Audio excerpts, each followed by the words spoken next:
Hey, folks, welcome back. And we've got details from JetBlue about their upcoming New York lounge that they say is slated to open in about 2 weeks. They have let loose that they are looking for a lounge space in Fort Lauderdale and that their Boston lounge should also be opening in early 2026. So now JetBlue is going from zero lounges to potentially at least two lounges in the next 6 weeks to maybe three lounges, hopefully by the end of 2026. This is going to be from the Points Guy. So let's get into it. So sneak peek, JetBlue shares first glimpse of New York Lounge, eyes Fort Lauderdale Club.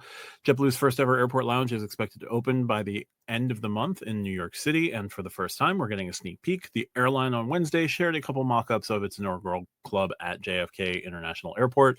The Terminal 5 outpost is slated to open in about 2 weeks. Fingers crossed, said CEO Joanna Garrity, speaking at an industry conference. That's the Skift Aviation Forum in Fort Worth. So it's going to have an upscale bar, a dining area situated underneath what Garrity says is a celestial map ceiling design. It pays homage to the signature version that adorns the roof of Grand Central Station in Manhattan. That is just a fantastic thing. When you get to Grand Central, take a second, look up at the ceiling. It's pretty fantastic. There's some renders, bar, seating area, celestial map. It looks rather cozy. So they're aiming for about 8,000 square feet. They're looking for a bespoke lounge rather than a spacious club like those of its competitors at JFK. Not sure this is the best route to go. The Boston club is also slated to be about 10,000 square feet. Hopefully in time, given that the Terminal 5 lounge is supposed to be between Terminal 5 and Terminal 6, and Terminal 5 and Terminal 6 are connected airside. So hopefully there will be some possibility that there's space that JetBlue could expand to from 8,000, hopefully doubling it to like 16 at some point, maybe not in the next year, but looking at it 4 or 5 years down the road, depending on how things look for them. JetBlue also broke some other lounge news or potential news, perhaps, on its fledgling lounge network. Garrity confirmed that the airline is eyeing a potential additional outpost for Fort Lauderdale Hollywood International Airport. We're looking at it. They have some ideas. JetBlue's in the midst of major growth at Fort Lauderdale. The potential South Florida hub would become the airline's third. The second JetBlue lounge is slated to open in Boston in 2026, though no earlier than mid-year, Garrity shared Wednesday. So nothing probably in the first 6 months. Not great, but they're a little bit behind from what they were initially hoping. Anytime there's lounge construction, it doesn't matter what it is, it seems that these things kind of fall behind, which is par for the course, right? JetBlue Lounge Access travelers who carry JetBlue's new premium card will have access to the new lounge network. Top tier Mosaic 4 status members of its JetBlue loyalty program will also have access, as well as travelers flying to Europe on its premium Mint cabin. No transcontinental Mint tickets will get in, which might be a lost opportunity. Don't know. Feels like it'll be relatively small population start because the JetBlue Premier Card is a flaming pile of trash in terms of its earnings, in terms of its welcome offer, the fact that you can't get the welcome offer if you've previously gotten the JetBlue Plus card. There's a lot wrong with it. I would also like to see JetBlue look into leaning into selling memberships to the lounge. This way you can get in without getting the card. And we'll have to see if Blue Sky will have reciprocal card benefits, which would be a step in a very far step, right? What I'm thinking would be if you got the United Club card, and then you could get into the JetBlue lounge with that card as well as United Club cards, United Club access.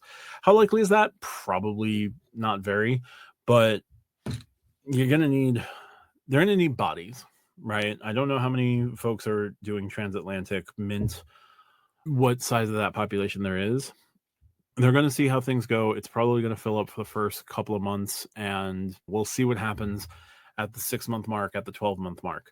The Premier card, the only thing that this card would be good for would be the lounge access. I don't know how many people are going to shell out $500 for JetBlue specific lounges, even though it's the only lounge in Terminal 5 until Terminal 6 officially opens, in which case Terminal 6 should have a couple of lounges. So we shall see. Maybe JetBlue will team up with one of its credit card partners.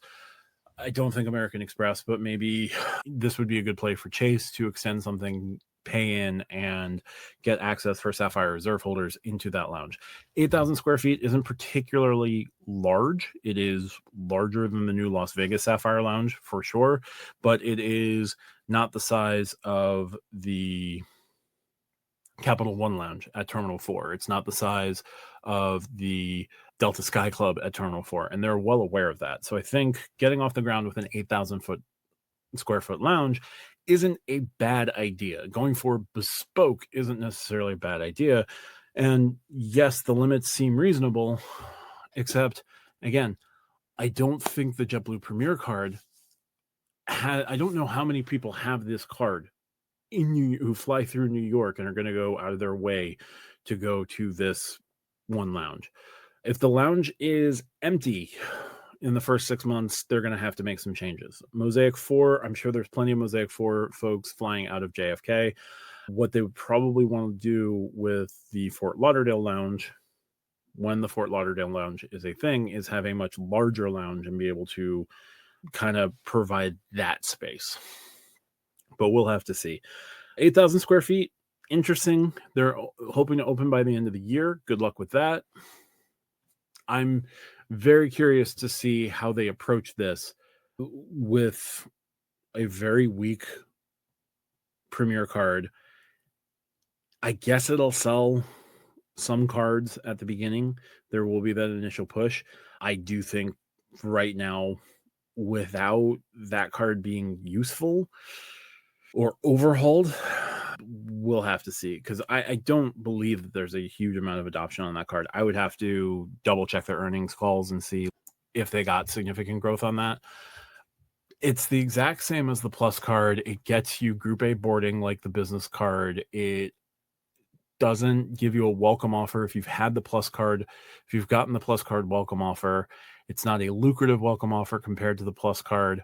The tile situation, I don't remember if the tiles stack with that, so you could get that first set of choices with the 10 tiles with the welcome offer. So yeah, if you're not going to sell a membership and you're just going to rely on Mosaic 4s and Premier card holders, that small space, it might work, but I have doubts. So we'll just have to see what happens. But JetBlue has stated that their New York lounge is slated to open by the end of December. Their Boston lounge should be, no earlier than mid-2026. And they're now looking very favorably into a lounge at Fort Lauderdale. If I had to guess, if they were going to go into a fourth lounge, they would probably be looking at San Juan, because they're making San Juan more of a focus city. So, up and down the coast, that makes a lot of sense. And then JetBlue would have to try to find a way to expand into some other networks, or look into building out lounges in airports that they service that are lounge deserts. And I don't know how they're going to pull that one off. So we'll see.